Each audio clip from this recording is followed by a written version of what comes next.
Hello and welcome. I'm Edward Chick. I'm the Chief Growth Officer at ContractPodAi.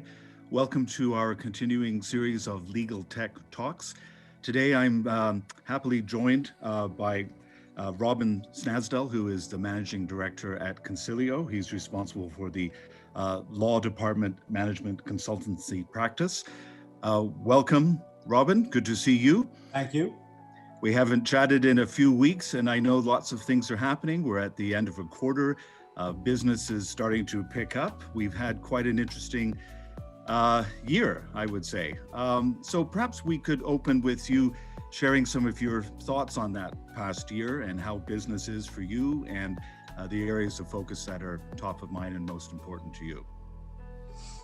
Thank you, Edward. It certainly has been a very unusual year for us, for everybody.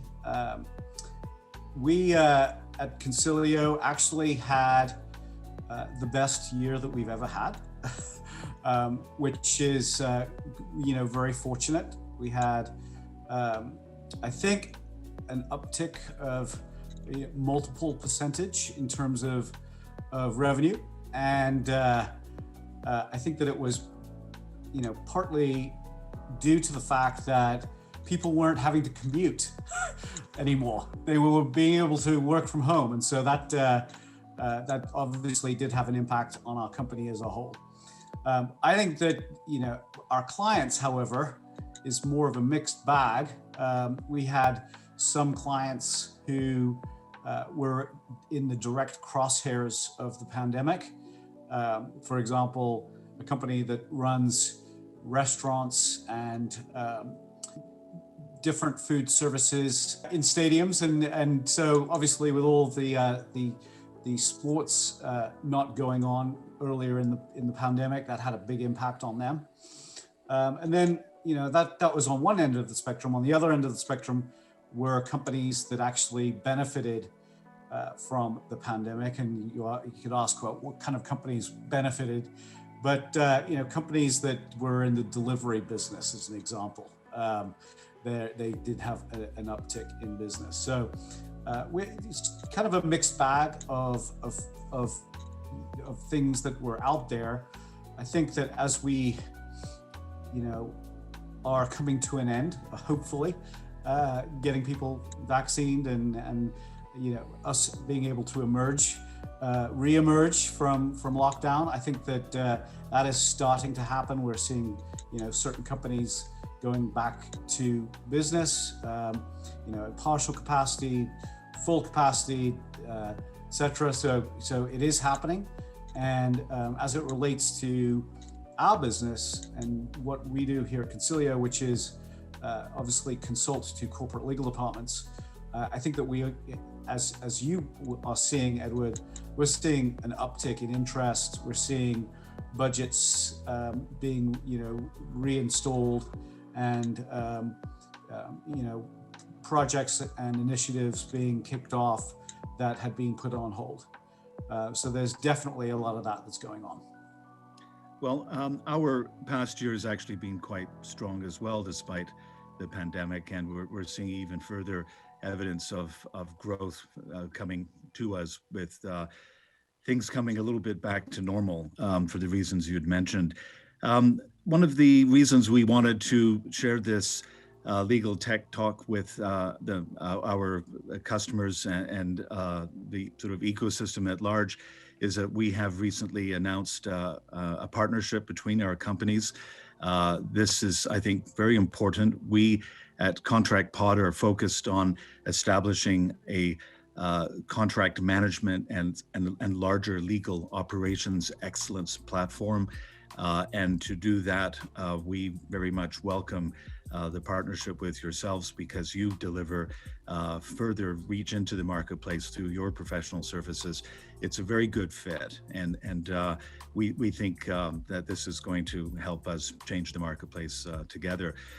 So as we emerge out of this very strange year, we do see this evidence of further investment, reinvestment, legal transformation. What would you say is, from a sort of a technology perspective, there is a larger a discussion, of course, of legal transformation and business practices and so forth. But more narrowly, from a technology perspective, what kind of things are you seeing? So I think that there's a lot of pressure, Edward, post-pandemic or during the pandemic, post-pandemic, the pressure will, remain on budgets and cutting costs and et cetera, et cetera. So I think that a lot of people out there, a lot of companies, are asking, how do we do more with less? And so that results in, looking to what some of the technology opportunities are out there and where the technologies can actually make an impact. And so we're definitely seeing an uptick in not only external spend analysis and using technology to help with external spend, but also the internal spend component. And so looking at technologies that can actually have an impact on the in-house employees. Contract management obviously is one of those big areas that there's a lot of wasted time associated with contracts and contract review. And so I think that it presents a very good opportunity for in-house leadership teams to look at how can we improve the overall contract review process. It's a classic case of the legal department being blamed essentially for slow contract review. The legal is affectionately known as the Department of Slow or the Department of No. And so I think that that's not only unfortunate, it's not necessarily true. And so exposing the contract process, the phases of the process, who is responsible for, what particular task or action being taken, and being able to report on that and have analytics that show it, and also, utilize sort of the latest and greatest types of technology and machine learning that's out there to improve the overall contract review process and make it more streamlined. I think that that's kind of an area, a big area, and then one of the areas that we're seeing, and which of course results in us being interested in partnering with you guys. I've long held the view that, as a sort of metaphor, it's not really sort of the airplane that's in question here. It's how do you fly it? It's the practices that go around technology. It's the capabilities that you can bring in terms of services and best practices with the right technology to get to the right solution. In our space, this is often called legal transformation. And the common question I get from customers and prospects is where do you start? I mean, you've just touched on some of them, but is it a big bang? I've seen people try that, and sometimes it works. I've seen people focus more narrowly on just sort of auditing their existing inventory of contracts before they start ingesting more. Others focus on the work process. You touched on that a second ago, but just to continue that theme, are there other sort of best practices or tips and tricks in this legal transformation journey that you've seen and that you could recommend? Well, every department, every company has, a slightly different DNA of legal work, let's say. And, even within, same or similar industries, the portfolio of legal cost drivers it varies, of course. So for all companies, where to start may be slightly different. It also begs the question: who's starting things off? Who is starting the transformation off? Is it somebody who has a lot of decision-making clout behind them? Is it somebody who is a new legal operations manager, or somebody who hasn't necessarily proven themselves. So it can vary definitely as to where to start. But one of the things I would say is in legal transformation is you first of all, you need to know what's going on. So what is current state? What does current state look like? And you need to do that in a pretty thorough way, because that's, within current state are your initiatives. You should definitely involve, folks like us who can help consult to best practice, because that helps, focus where the need is or where the opportunities lie. And so, we definitely recommend something like that. Current state also should be compared against best practice. It should also be reviewed in context of, where the company is going, where, what does the growth plan look like? What type of business is the company involved with, and in what direction is it going? And so that sort of needs to be taken into context in terms of the future state. I would also recommend that if there's not a lot of momentum already in place, if there's not a lot of leadership buy-in, then start small, crawl before you walk, see, where you can sort of get the wind behind the sails. That often is with external spend, and there are things that can get people's attention, but also you can also have an impact on the internal way things are being done by introducing technologies that can also have an impact.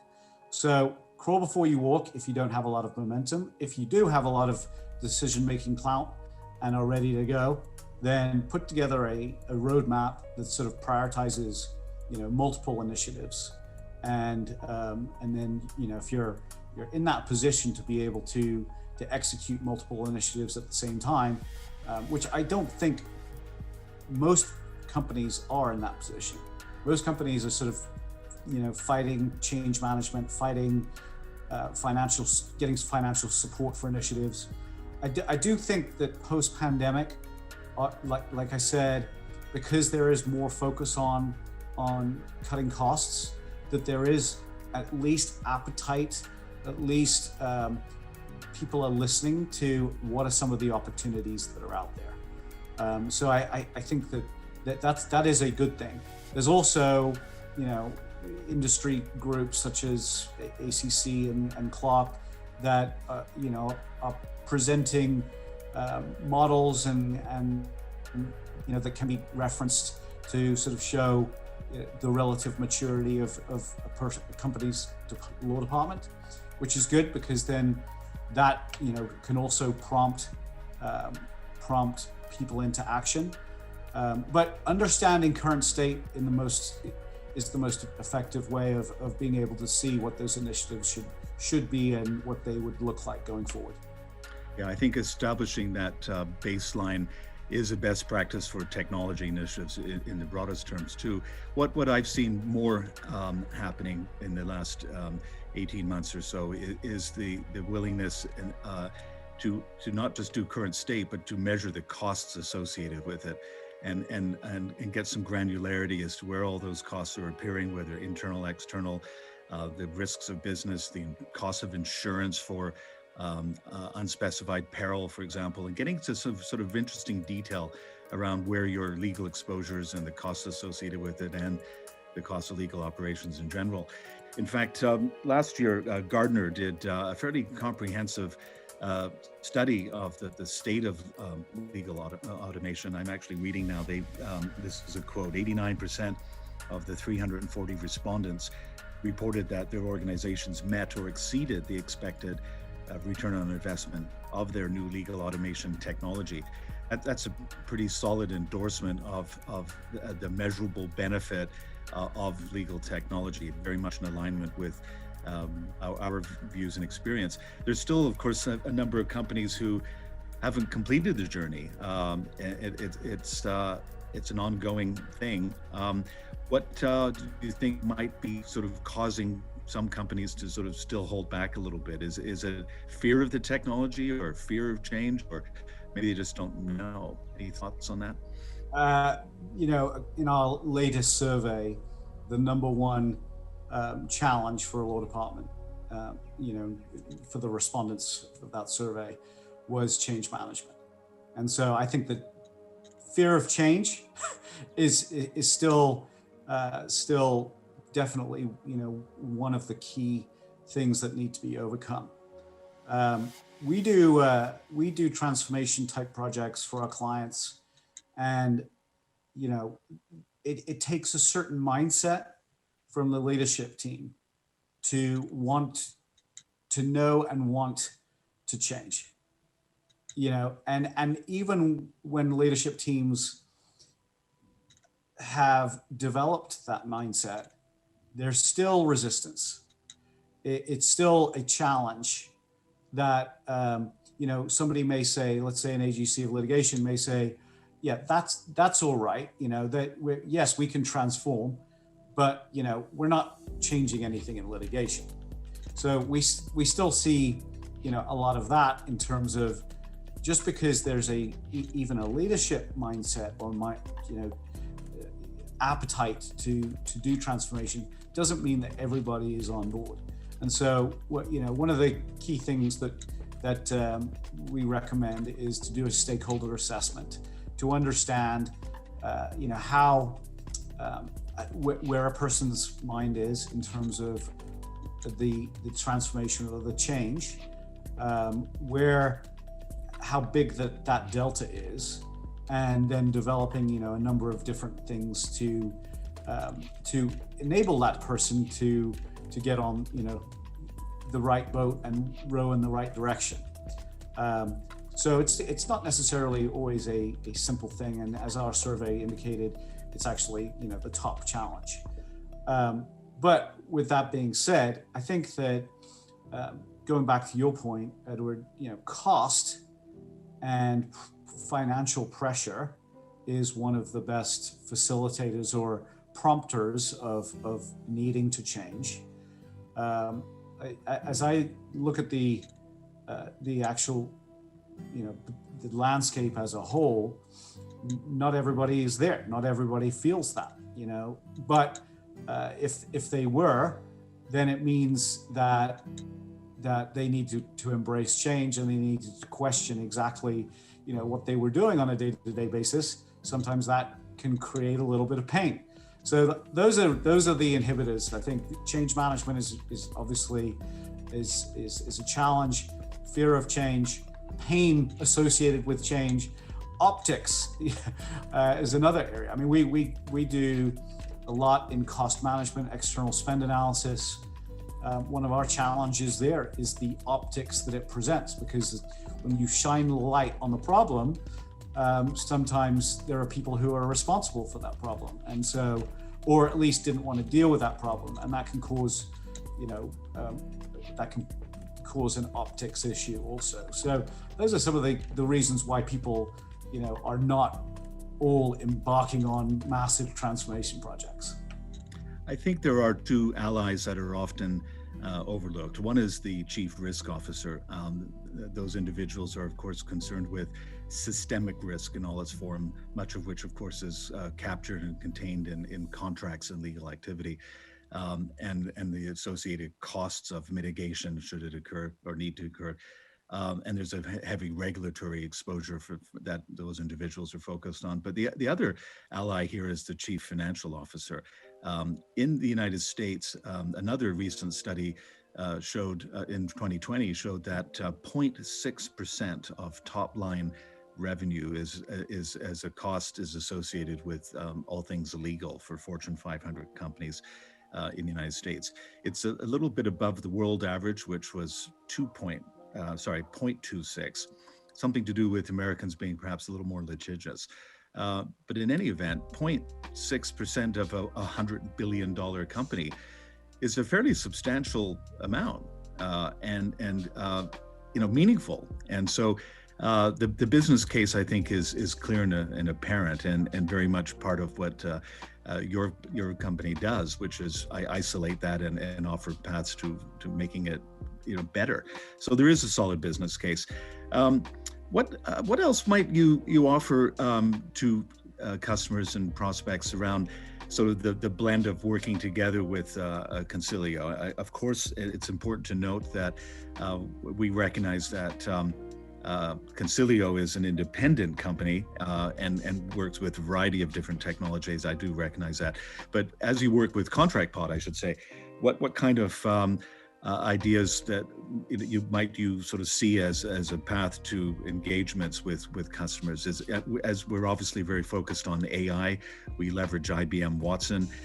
That's certainly an important thing from our perspective. But is it that or other things that you would point to?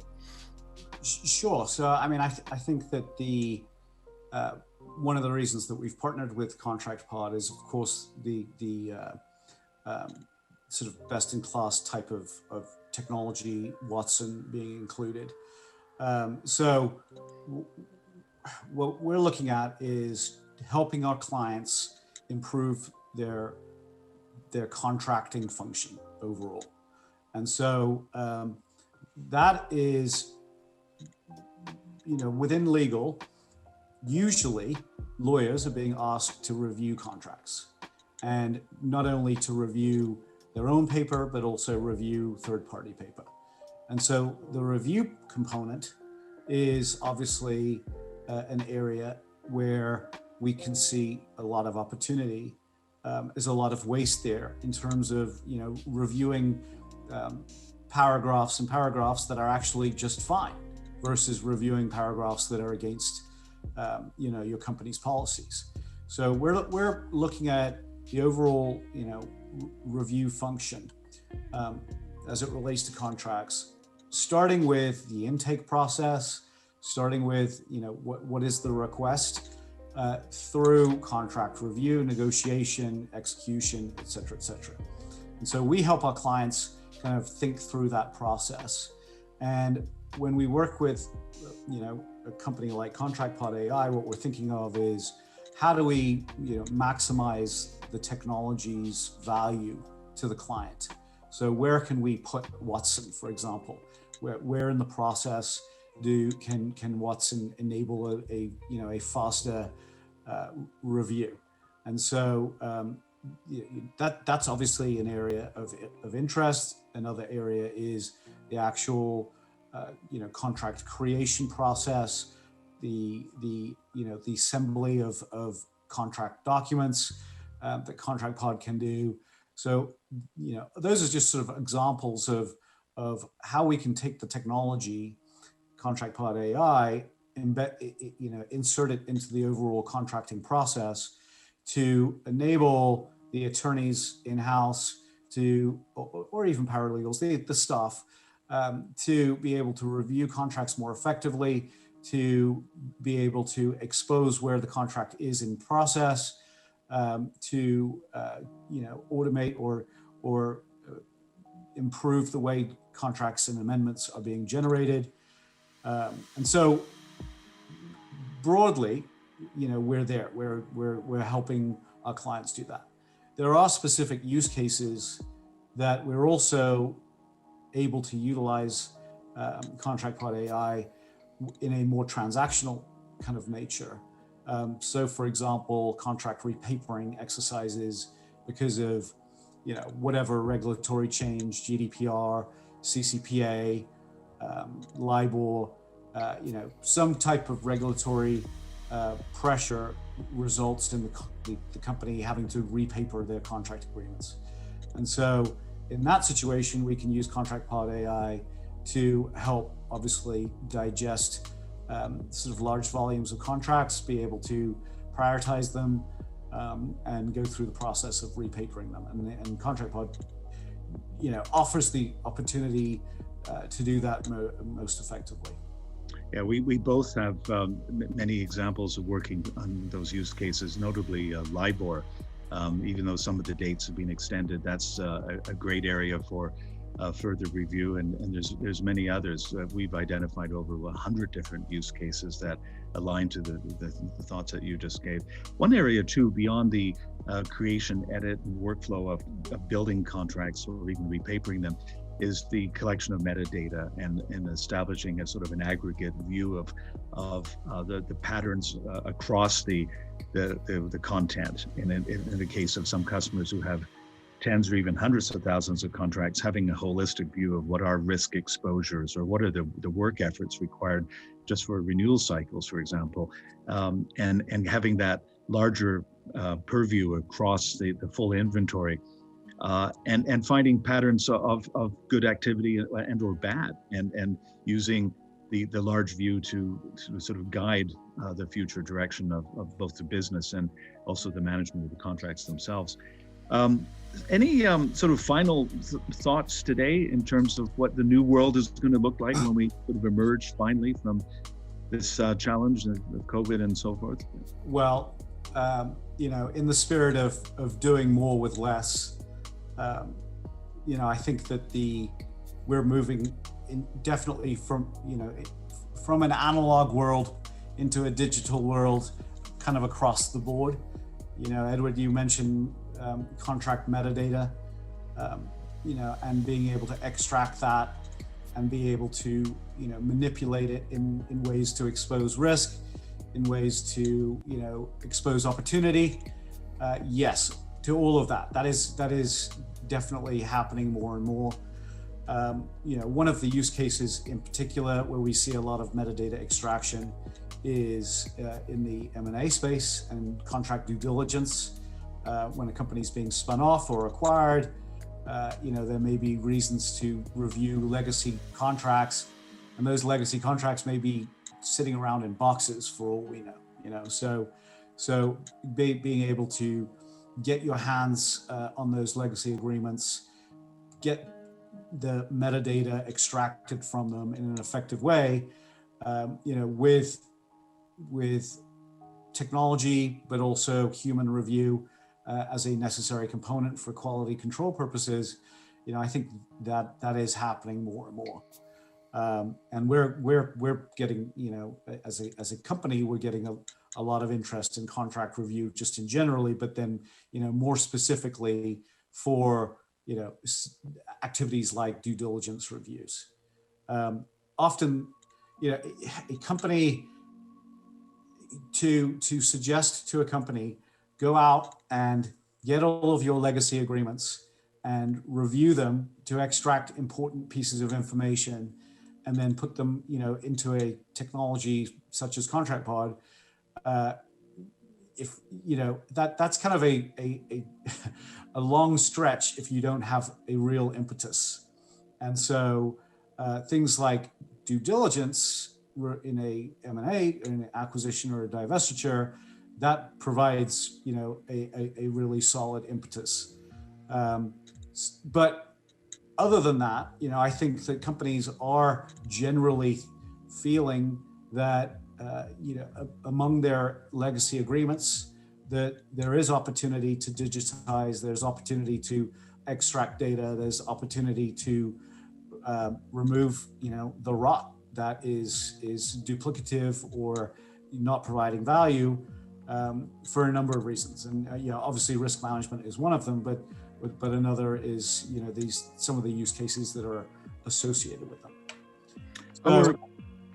Our client base is associated with Fortune 500 and beyond. We between us, we literally have many hundreds of customers in that level, and there's more out there. So I think the theme today is around a very high standard of services with the right product, the right combination, the right experience and use cases.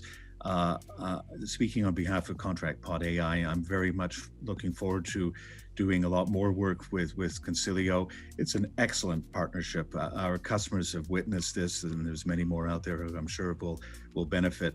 Robin, thank you today very much for your time. I look forward to more of these talks with our customers and prospects. And thank you all very much. Thank you, Edward. appreciate it, and obviously look forward to doing a lot of business together. Very good. Thank you.